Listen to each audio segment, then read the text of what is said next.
Welcome back. I wanted to go over this particular video on removing a hold from a post test just to emphasize the importance on this step. This is different than a pre-test. When a student gets to a post test and they're ready to take that post test, there's a couple indicators that you need to check before you grant them access to that post test. By the time a student reaches a post test, they are going to have completed several lessons in the unit that are going to have guided notes. We are working to have all of our courses to include guided notes to assist with this. This helps especially with students that are virtual, resupply, or quest.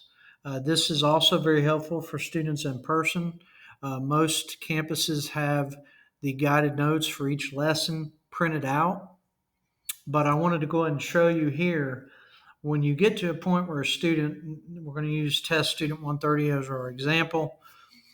At this point in time, they're ready to take the post test. You go in and you verify this. Again, I'll go back through the steps for you. This course is going to be 9th Lit Comp B. Again, the student's going to say, I need you to remove the hold from my post test. I'm going to say, okay, let me just check. You're going to go in and you're going to go ahead and click on the student in the grade book. It's going to take you to their individual grade sheet. And from here, you're going to see that all of this is done. They are indeed ready to take the post test.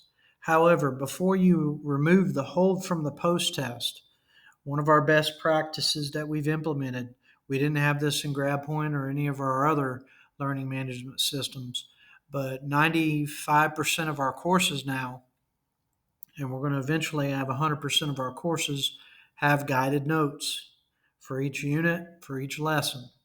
So it's up to you as a teacher role to go in and make sure that the students have completed those guided notes.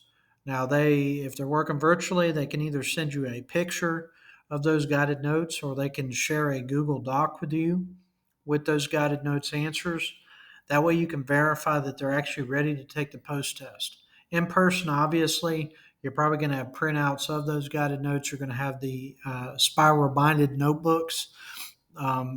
Those are all indicators that you'll be able to view in person to make sure that the student is ready to take that post test. If they do not have the guided notes completed, they need to have those guided notes completed and accurate. Okay, we don't want them just putting anything in there, like with it being if it has to do with U.S. history, and you ask one of the questions, "What is a melting pot?" and they put a cooking device.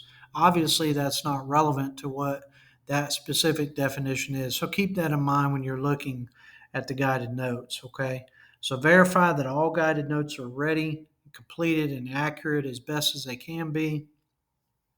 Once you've done that, you're going to go into the post test and then you're going to release the hold. Okay, you're going to confirm, release hold, and then that allows the student to begin the post test. I wanted to go ahead and send this video to have this video specifically for the purposes of our courses moving forward. An overwhelming majority of them already have the guided notes. So please take advantage of this. This is a good way to make sure that students really are ready to take a post test. Thank you.